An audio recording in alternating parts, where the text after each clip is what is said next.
Hey, everybody! Welcome to episode 195. Wow, that 200 mark is getting closer, as somebody once said. Um, I'm Tom Hunyadi, one of your two co-hosts. You may know me from my other show, Talk More Talkie, Solo Beatles videocast, and as you can see, maybe we have somebody else from that show. I'm not 100% sure. It's a little foggy here. It's a Sunday morning. We're still kind of, you know, wiping away the cobwebs from our eyes here. But anyways, my partner in crime, my backwards traveler, my buddy. Can't do this without you, Andy Nichols. Andy, my friend. Here we are, another show and another Hey, step closer hey, to 200. five away from 200, and I think one of the first shows I ever did on Two Legs. Well, I know that Kit was the very first guest, but I know that she was also Yeah. an early guest when I came into this world Yes. over 3 years ago. I know she was on an early episode. Oh, So absolutely. She's yeah, been a frequent guest. I think just one or two behind Ken Michaels as our most frequent guest. So, and that's not a bad thing. Let me tell you, people out there, if you want to do a podcast, you got to have the Queen on. You got to pay homage. I mean, it's part of being a podcaster is having the Queen on your show. It's mandatory. It's just the way it goes. And as you know, it is the Queen of all Beatles media. She is my co-host on Talk More Talk, and she was the first guest on Two Legs. And you may know her from her work with our buddy Ken Womack on Fandom and the Beatles. That first show she was on, we talked about this book here, songs we were singing, and we had a lot of fun with that one, David and I and the Queen. However, it's this book right here, Michael Jackson FAQ, that we're going to be stealing a little bit out of this book right now, and we're going to be talking about. Well, I'll introduce Kit first. Kit O'Toole, welcome back to the show. It's so good to see you. It's always a pleasure to be here, Tom, Andy. Thank you so much for having me back, and it is a point of pride for me. Yes, that I was your first guest. in 2016, was it? In that, yeah, I think so. Wow, really? Yeah. Oh my gosh. Yeah, long time ago. Wow. And yeah. I mean, Kit, was that done via Skype back then? Yes. Yes, it was. It was Skype. You're right. It was Skype, and I did not have the best internet connection at that time. And David, poor guy, he had to do over 200 edits just to complete that show, just because internet connections or whatever. That's Buffering, right. Cutting out, and it was, we've come a long way since then in terms of internet quality. We sure have. Yeah. Skype was the thing. I did so many interviews on shows via Skype.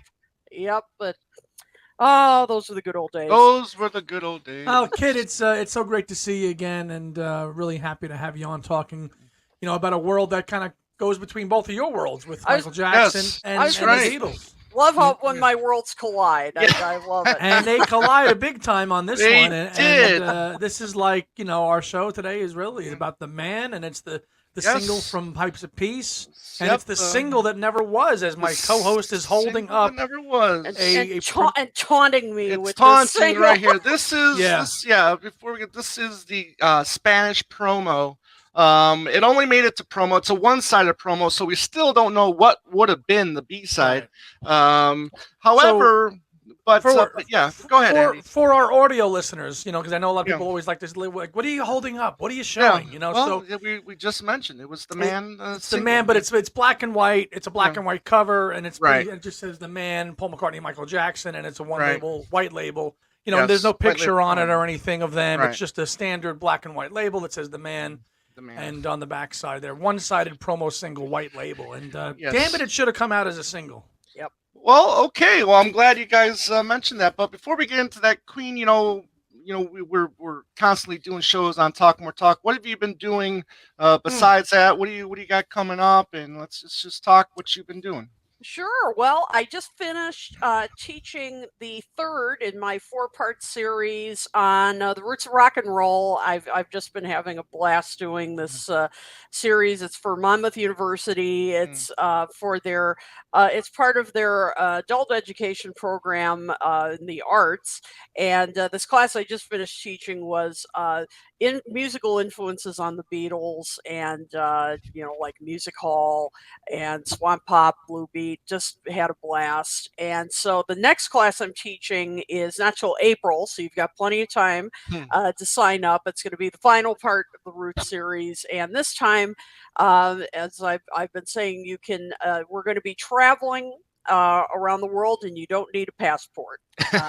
We're going to be talking about international influences on rock and roll. So we're talking things like influences that went into Paul Simon's Graceland, what Santana brought to rock and roll, things like that. The Mexican influences and African influences. There you go. So, I know Santana is a big fan of African music. Absolutely. I'm sure you'll be discussing Ladysmith Mambazo a little bit there with Paul Simon. Big fan. I love it, and so that's going to be part 4. And I have I will be putting up the link soon on my page, Talk More Talks page, and I think for how to sign up. And so looking forward to that. And then we will all be announcing soon about the fest for Beatles fans coming up. And I think it's safe to say we're all going to be on panels. So we're all going to be very busy. So that'll be coming up soon. And of course, we have plenty of Talk More Talks coming up in the near future. So be on the look. I'm not sure when this is going to be out, so I'm not going to go into specifics yet. Shows, but rest assured, we have plenty of great episodes coming up. Absolutely.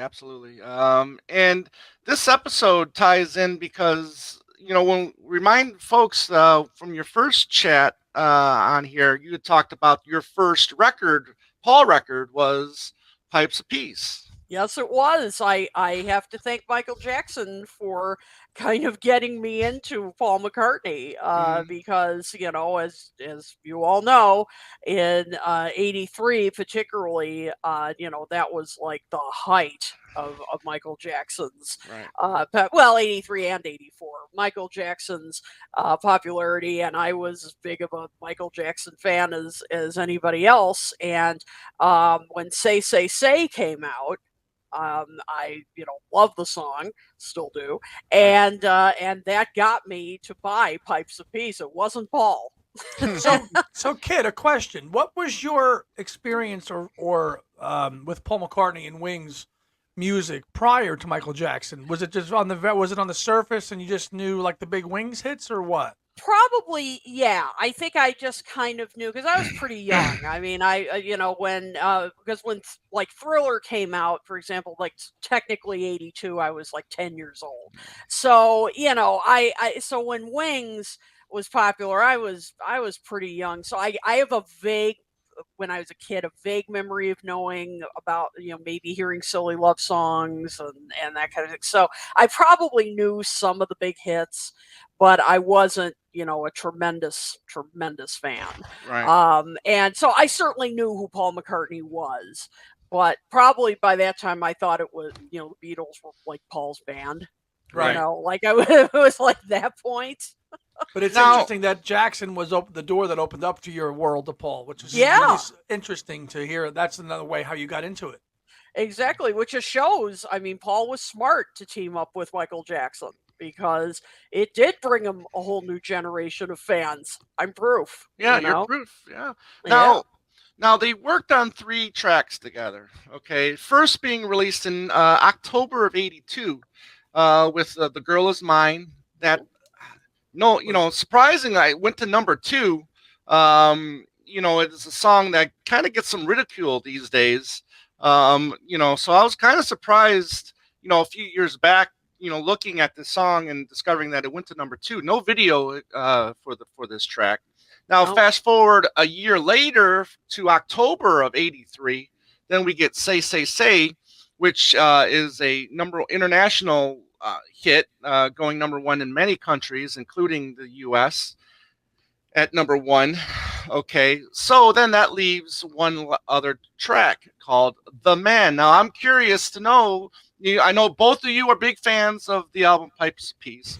I'm, kind of, you know, you know, yeah. Some of it I really like a lot. Some, not so much. But Kit, let's start with you. I mean, "The Man." I mean, it's an interesting track. It really is. You can't. But Yeah. what are your thoughts on that? Well, I will say with "The Man," and I'll say this with all Pipes of Peace, some of this is sentimental for me because it is my first Paul album. Listening to it and "The Man" brings back, so many great memories of my youth, and so let me just get the feely stuff. Wait, you're out still of not in your youth? Yeah. Oh, good answer, Tom. Good answer. Smart man. Smart man. Smart man. But the Man is really interesting song. It's kind of vague as to what it's about. I've often wondered precisely. I've for years I thought, in a way, like, is the man supposed to be like Nowhere Man? I mean, what is this? I mean, in Right. terms of, I did find a quote from Paul. Yes. From Yeah, years no. ago from Club Yeah. Sandwich, I think. Yeah, saying if you say the man, it can mean God, it can mean Right. women. Listen to your man. It can mean so many things. And he thought for Michael, probably the man meant God. God, right? Because he was a practicing Christian at the time. Yeah, I think he was a religious Jehovah's overtone. Witness Okay. at the time. Yeah. Okay. So it's one of those. For you, it can mean whatever you want it to be. Right. Well, it's vague enough that you can interpret it any way you want to. Exactly. And for some reason, whenever I listen to it, I somehow kind of my mind goes to Nowhere Man. I don't know why. But anyway, I love the harmonies on it. I think the harmonies are the stars of the show. I agree. Just like on Say, their voices blend so well. I mean, they just really knew how to I mean, their voices just complemented each other so well.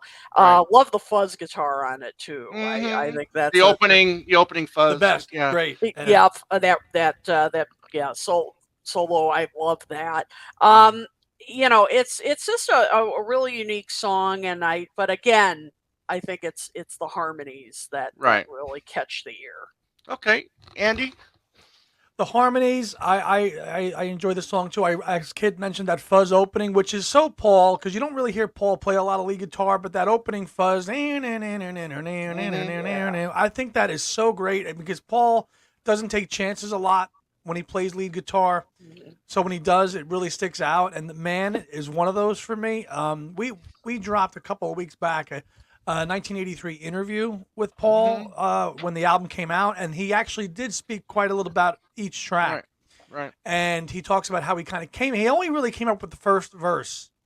There's a man that plays the game of life so well, and then Michael that's all he really had, and then Michael kind of really added the rest. So it's probably more of a Jackson song than a McCartney song, based on what Paul told us in that interview with Simon Bates that we posted on our channel, which was really interesting to hear Paul talk in the moment, in the time, about these tracks.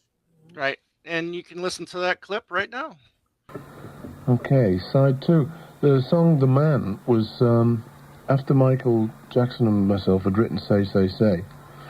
Michael wanted to keep going, and I had a bit of an idea for an introduction, which is the introduction of "The Man." And I was playing it to him, on the piano, and sort of saying, "Look, how's about this, guys and gals, for the start of a little idea?" So I'm going, played the intro, and I got to the little bit of the start of the words, and I said, and it could go something like, "There's a man," and I kind of just started blocking it out, just the rough idea of it all, the chords and that. And the way we worked was we had a cassette going. And then after that little session, he took it back to his hotel and appeared the next day with the entire words to the whole thing. Oh, good, thank you very much. 2 and 6 for you. And And that was it. You know, so it was like music me generally, and words Michael on that one. All right, yeah. So I think it's probably my least favorite of the three. But like Kid, as you said, it is interesting the backing the backing vocals, and then Michael Jackson assisting Linda McCartney also participate in that. Is great. But as a song itself, again, it's just I think it's just mediocre McCartney and Jackson. I mean they've got that in their catalogs, right? I mean they've got mediocre songs sprinkled in throughout their solo careers. So I mean, of the three, Kid, do you rank it the least of the three? Probably it is. It's probably the least of the three, but it does have its kind of its charms. I mean, I think it's, as I said, those harmonies are so tight, and I don't know. I do love the part of like where they do sing "I'm alive and I'm here forever." I do like that that melody. But in terms of, and I think we're gonna get to this in a second, in terms of like commercial viability, right. Probably, I mean, the least, because people, as you mentioned, like to make sport of the girl is mine now. But and maybe not the strongest song they could have done, but I mean, it's undeniable. I mean, that is a very a much more commercial kind of song. It's got more of that appeal. Yeah. How do you guys feel it fits? I mean, do you guys feel it fits the Pipes of Peace album? Does it coincide well with the other tracks, you think? Yes. Okay. Yeah, I think so. I mean, it's got the same kind of tone as much of the album. It's got that wonderful George Martin production to it. That same, that very clean kind of production to it, and much of the same kind of harmonies as those lush backing vocals, and also no, I don't think it's jarring or anything like that. Strategically sequenced too, because it opens up side 2 of the original LP. It's not buried. It's not buried somewhere on side 2. So it was like, hey, flip it over, and here's another fresh, perspective on Jackson and Paul doing a song. So it's sequenced. Its sequencing is also very telling as well. Obviously it's it's Say is track 2, and they've which is classic. You have a little bit of a really good opener, and then you wham them with the big single. So I think it fits the vibe of the album well. Okay. It's definitely the least of the three of the collaborations, though. But interesting on why it was abandoned as a single. Okay. Yep. Well, the question is for you guys. I mean, in the comments, let us know what are your thoughts on the track, and do you guys, how do you guys like it? Placed in the Pipes of Peace record. So, okay. Let's talk now about theories as to why, because it was scheduled to be released in February of '84. Okay. So Say is released in October of '83, right? Then the album is also released in October of '83, I believe. Correct.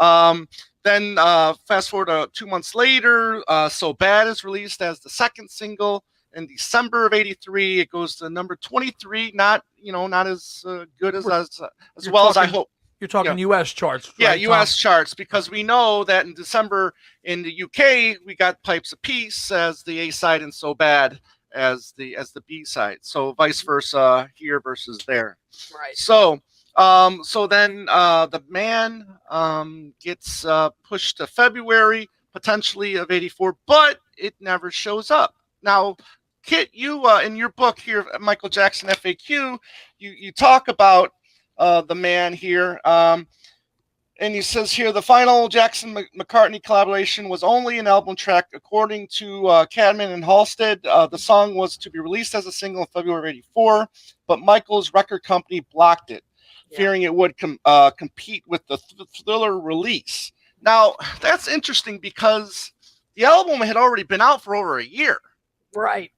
Good point. That's a good point, Tom. Yeah. Kit, what do you say, Kit? But the singles were still going, and the Thriller single was the last one, right? To be November released. of '83. Yep, and the video came out in December, and so that was still going. And I was looking up when Thriller the single was released in the UK. Okay. And I think it was released in I think it was like January. Something like it came out a little later. I gotcha. Okay. So I think that's, so then this would have been released in February. So, Kid, question to you, because I'm a casual Jackson fan. What were the singles from Thriller, and what was the how long did they, what was the release? How long did they milk it? How long did they milk the singles from Thriller? I got that right here. If I okay. Yeah. What do we got? So listen, 7 singles were released from Thriller. Whoa. Okay. Yeah, exactly. Starting in October of '82 with "The Girl Is Mine." Then January '83, you got Billie Jean, which went to number 1. February of '83, you got "Beat It" that went to number 1. Okay. "Wanna Be Starting Something" went released May of '83, number 5. "Human Nature," July '83, went to number 7. PYT, Pretty Young Thing, September '83, number 10. Then in between Pretty Young Thing and Thriller, you had Say Say Say in October of '83, that going to number 1. And then Thriller here in the States, November '83, going to number 4. So that being said, my kind of theory is that I'm thinking this is overexposure. Yes. To a T. This is the definition of overexposure. Too much. In my opinion. So that's why I kind of think this is why maybe it wasn't released. However, as successful as all those singles were, I mean, we're talking top 10 singles for eight singles here, including Say Say Say is, top 10. Amazing though. Yeah, absolutely. And that was my theory when you look at it. Plus, I was looking in the UK, excuse me, the UK, and right around the time that The Man would have been released, I mean, they already had, and I do remember this, Farewell My Summer Love was in the UK. Right.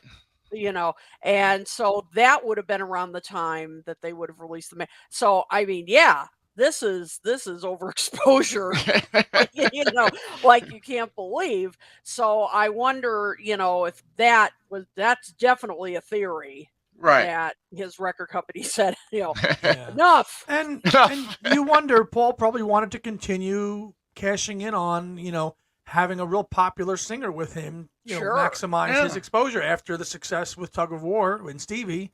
Hey, so I'm interesting. Jackson's record company said no to that, but there are other theories as we know. So so that's theory 1.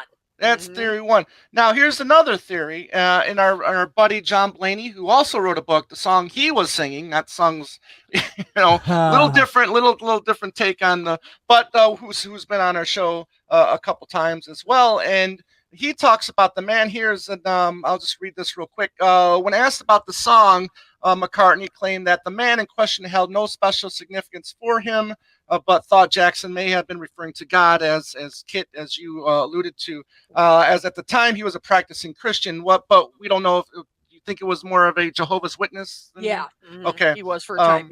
Right. Okay. So The Man was scheduled for release as a single, R6066, so it had a matrix number, on February 12th, 1984. But before it was issued, the McCartneys were again arrested for possession of cannabis, and the single was shelved. Okay, so here's another theory too. So we've got another clip here, another video, and this happening in January of '84, Tuesday the 17th. My research showed. So here's the clip of McCartney's getting busted once again. Yeah. Linda McCartney, the wife of pop singer Paul McCartney, was arrested at Heathrow Airport this afternoon and charged with possessing cannabis. She'll appear in court later this month.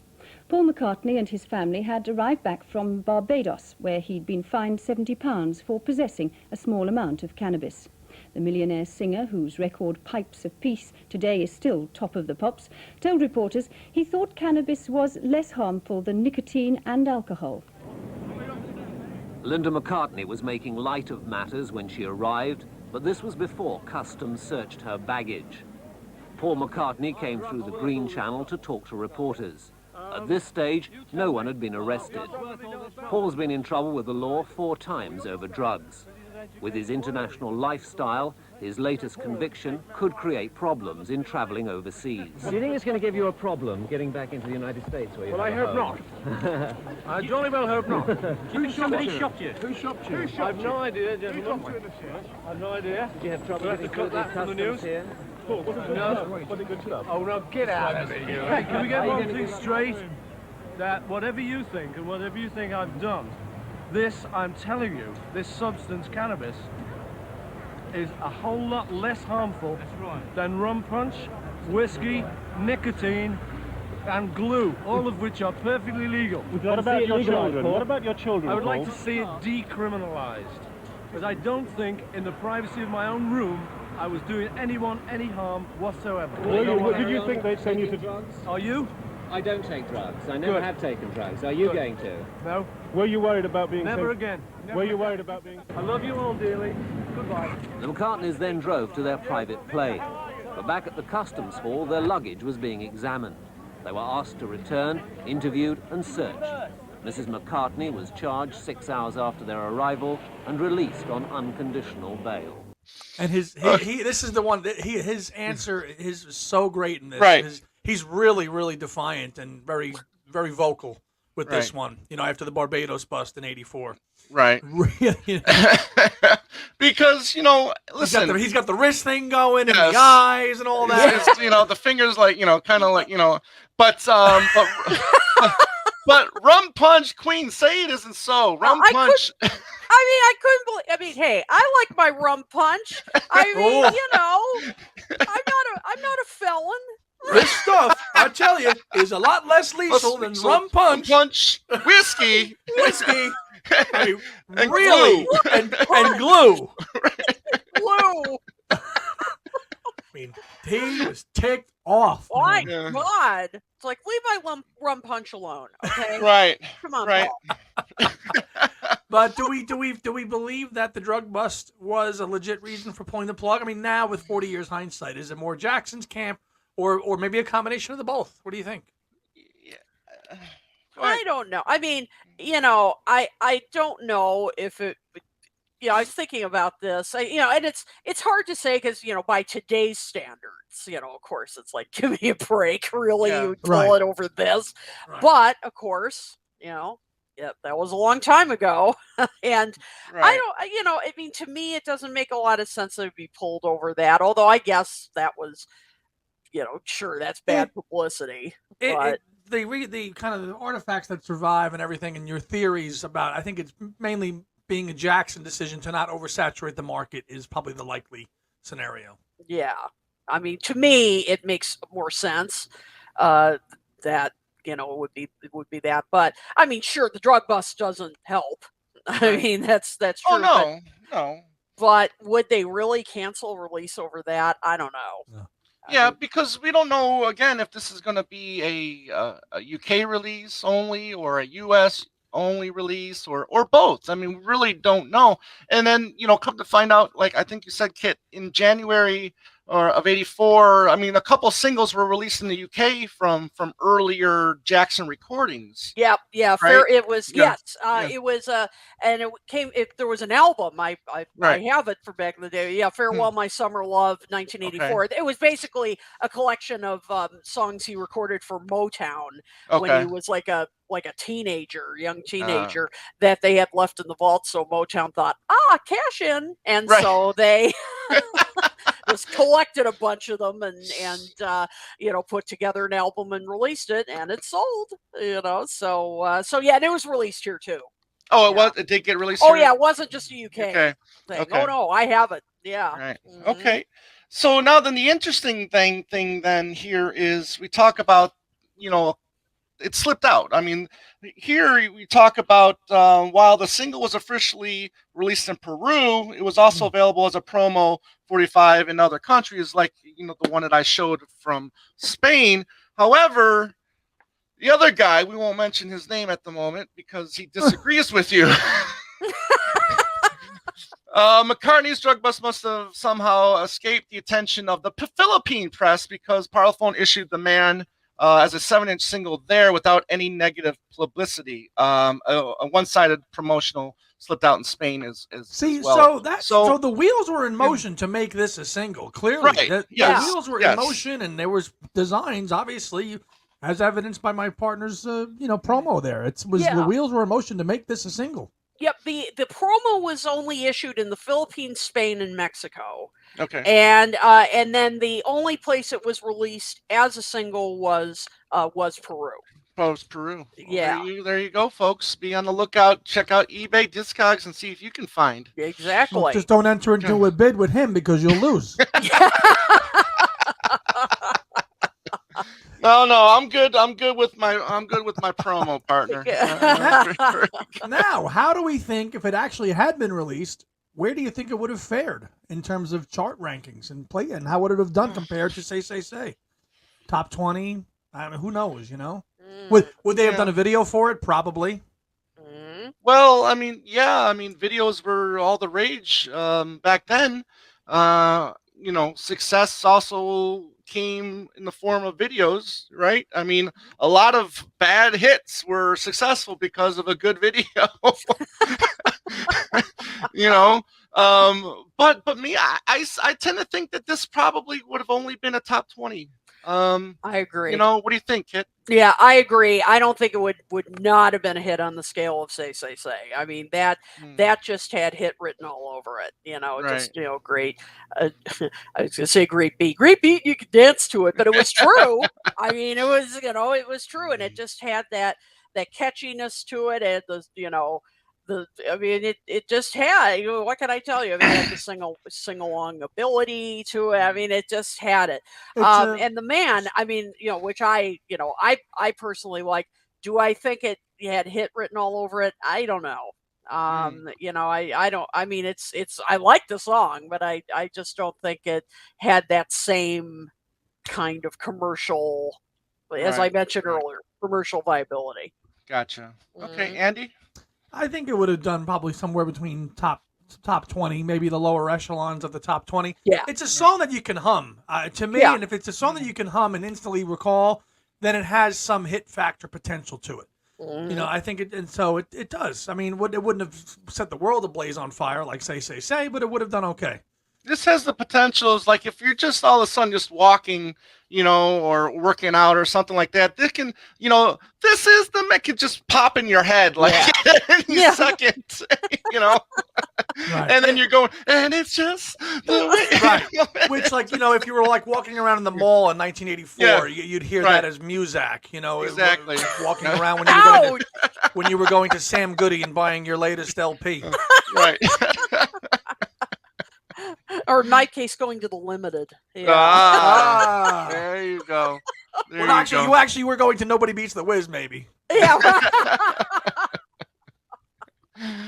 Anyways, questions out there is for you guys. I mean, what do you think? What do you think the theories of why the song wasn't released? I mean, could it have been the drug bust? Could it have been the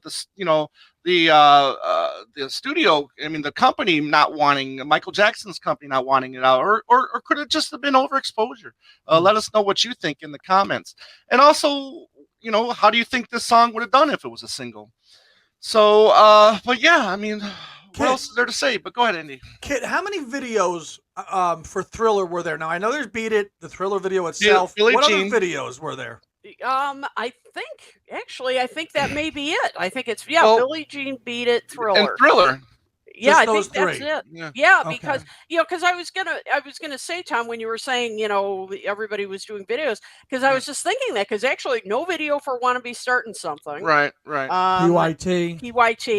Yeah. So, Human Nature. I don't know. Nature. Yeah. Yeah, no video for that. So yeah, I mean that's the thing, because videos were expensive, and unless you're talking the early '80s videos where they look like they were shot in someone's basement. Because a lot of record companies thought they were a waste of time. I mean, they just like, fine, we'll just do this, and of course Michael Jackson was the one that changed all that. And you look at it again. Billie Jean had a video number one.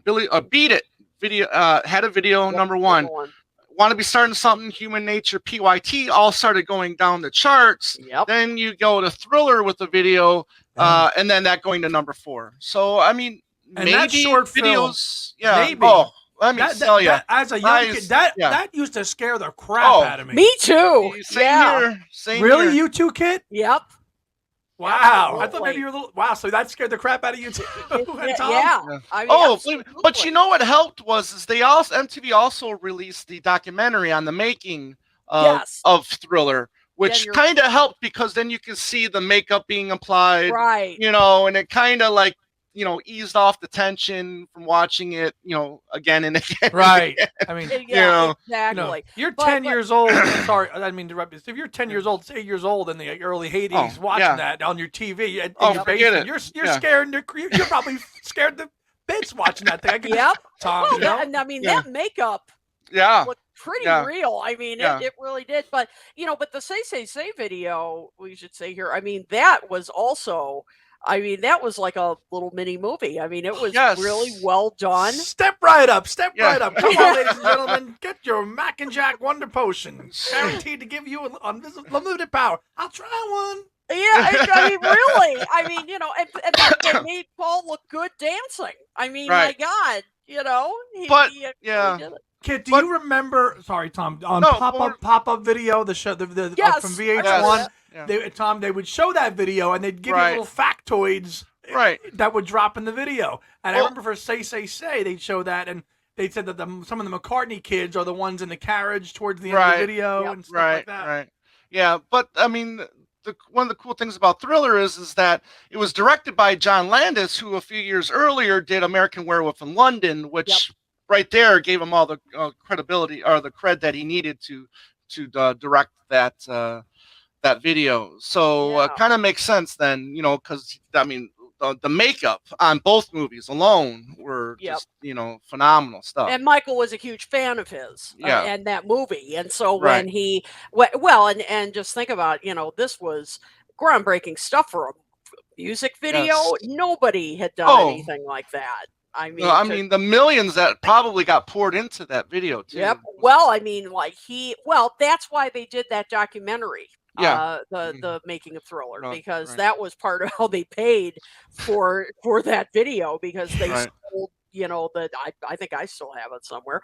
They sold the the video cassette of the making of Thriller, and that helped to pay for the video itself. Right.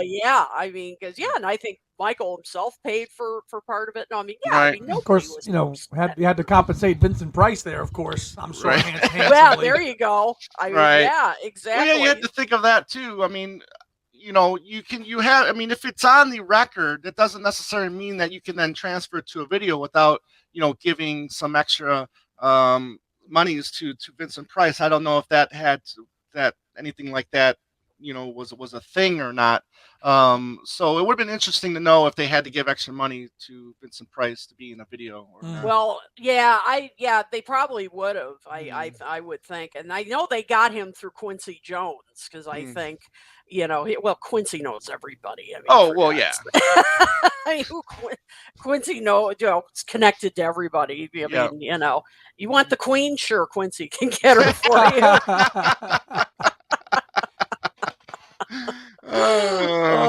That's funny. That's funny. Go ahead, Andy. Kit, just taking it into a little more relevant current topic. Kit, are you going to grab the 1964 Eyes of the Storm book?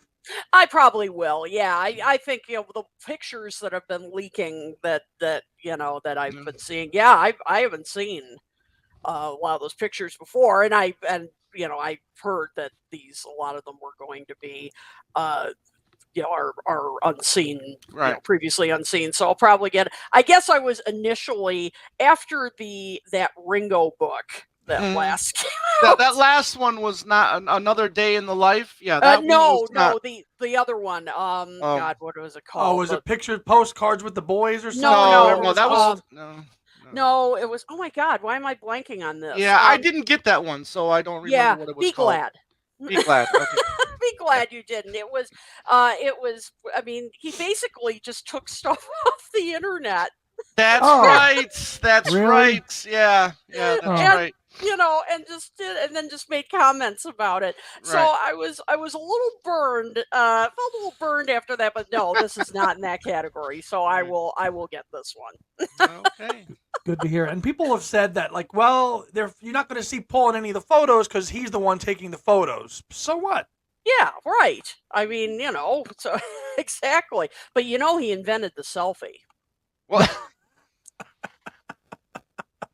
yeah. Remember that? Yes. Yeah. Well, Oh, but Paul. I am banking that somewhere in that book, his story of not coming to America until I had a #1 is going to be in that book somewhere. Oh, he'll work it in somewhere. He'll work it in. Nah, we have a bet on that one. I say no. Tom says yes. He loves that story too much to not. I know. That Ringo book was called Lifted. Lifted. That's right. Lifted. Because he lifted them all from the internet. That's he right. He sure did. He wasn't lying. He did. Right. And I bought it. Hook, line, and sinker. Yeah, I did. Oh my God. Anyways, that was our take on the man, the missing or the lost 80s single, whatever you want to call it. Tell us what you think.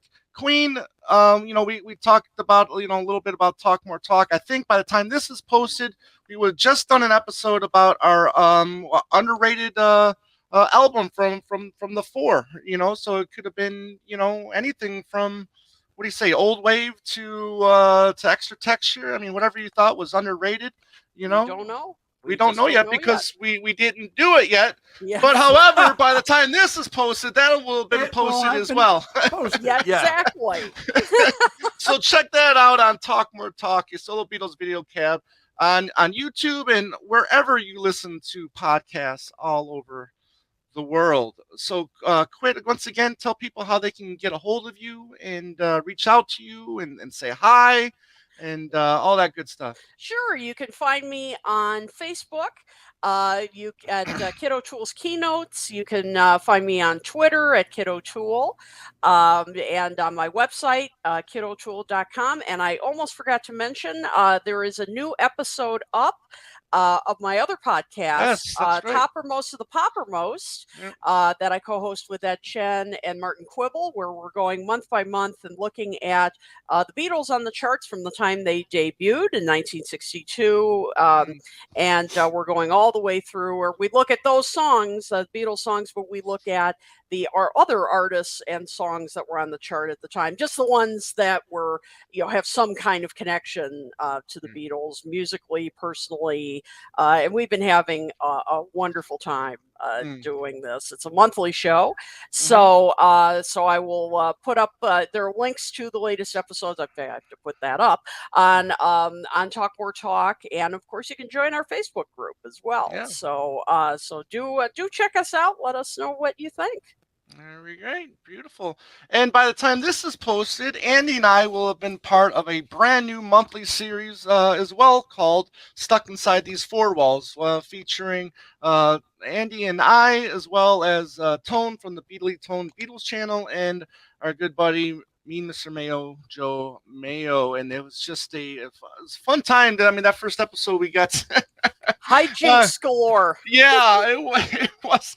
We tried to do a rapid fire. It wasn't so rapid, though. It wasn't so rapid, but we did pick up the pace as the questions went on. But exactly. Thankfully, my co-host there kind of cracked the whip and said, "Let's go." Listen, you know me. I'll give you a one-word answer, yes or no. No problem. But check that out, and that's called Stuck Inside These Four Walls. Please subscribe to our YouTube channel, Two Legs, a Paul McCartney podcast, and also you can check out that on all the audio podcast platforms, wherever you listen. We're there, right, Andy? You put us there, right, Andy? Thank you. Yes, we're there. Yes, we are there. Anyways, Andy, I know you just did a new video on your other leg YouTube channel. Yeah, I did an unboxing because my own channel is not as busy as Two Legs because, as you know, that's my priority and focal point. And I like to save my own channel for concert reviews or unboxings of whatever might be coming down the pike. And I just got the super deluxe edition of Bob Dylan's Fragments, the bootleg series, volume 10, a 10 LP whopper of a box. Jeez, yeah, I couldn't believe that. Wow. Was that 180 gram too? You know, it doesn't feel like 100. I mean, it doesn't. It feels like it doesn't feel like true heavyweight. Like, it doesn't feel like Egypt Station weight. Okay. So I don't know if it's a little bit lighter because they made 10 records in this whopper of a box from Bob that you had to get from Bob's site, but it's going to take me quite a while to get through that thing. Right. I'll keep you busy. Yeah. But I unboxed it, and I did it in a new way with a little kind of over-the-shoulder shot to see it better, which I know some of the people that have been doing it a lot longer than we have do that. So maybe for future two legs unboxings, we'll do the same thing. Yeah, maybe we'll work that into it. But yeah, it's up on my channel, and I will finish the singles box so we can review that for another episode of Two Legs, brother. I will. I know, my friend. I know. Again, it's that getting up and getting down every 3 minutes that really just it kills the knees, it's bad for the feet, all that walking back and forth. It just really Hey, kid, now I know you told us that you weren't going to get the box set, but did you go through it digitally and listen to the whole thing? I haven't listened to the entire thing yet, but and I'm still debating whether to get the digital version or not. Because some of there are a few in there that I don't have, and then I know they're remastered, so it's tempting. I'm thinking about it. And yeah, it's definitely a lot less expensive than that big box set. Yes. Trust me. Yeah. I know. And more portable. Our wallets just cooled off, Tom, right? Yeah. The smoke is starting to settle just a little bit. Yeah, really. Luckily, and, that new... Yeah, go ahead. We may be getting more box sets this year. I hope. I hope we are. Yeah. Yes. Same here. Yes. We shall see.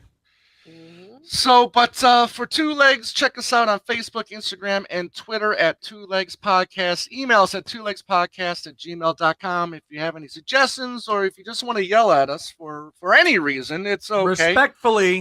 Respectfully yell. Respectfully yell at us all you want. But we have a great time doing this, and we love having our friends like the Queen, Kid O'Toole on the show to talk about all things McCartney, solo McCartney, Beatles McCartney, but mainly solo McCartney. So if you're new to the show, please again, hit the thumbs, give us a thumbs up, subscribe to the YouTube channel, hit the like button on the audio. Smash that. All that good stuff. Yeah, we really want to try to hit 2K by the end of the year on our YouTube channel, and same with Talk More Talk. Yes. Go over to Talk More Talk, and if you like what you saw with Kit and I talking, it's kind of almost like the same thing on Talk More Talk, just with Ken Michaels and Joe Mayo. So check that. What are you guys up to on Talk More Talk? Well, we've got, of course, as we mentioned, we have the show coming up where we're sharing our favorite underrated solo albums, and coming up soon, we are going to be interviewing Adrian Sinclair and Alan Kozin. Whoa. That's coming up. So, and I got to talk to you real quick about that after. Yeah, no, but I was asking subs. How many subscribers? Subs. Sorry. We're over 1,500, was it? Something like that, yeah. So we're hoping, we'd like to get to 2K as well. Yeah. Well, I'll tell you what, we'll have a Two Legs Talk More Talk virtual celebration when we hit that number. How about that? There we go. I love it. Let's do it. Rum punches. Rum punches all around. As long as you get the eyes and the finger going, you're in. Yes. Naughty. Don't forget, we will be at the Fest for Beatle fans. So if you're going to be there as well, come see us, or we'll come see you. Either way, just again, talk with us, and we'll talk to you, and we'll have a good time, right? So that'll do it for this installment of Two Legs, a Paul McCartney podcast. We hope you had a good time, and we will see you next week. Have a great day and a beautiful night. Take care, everyone.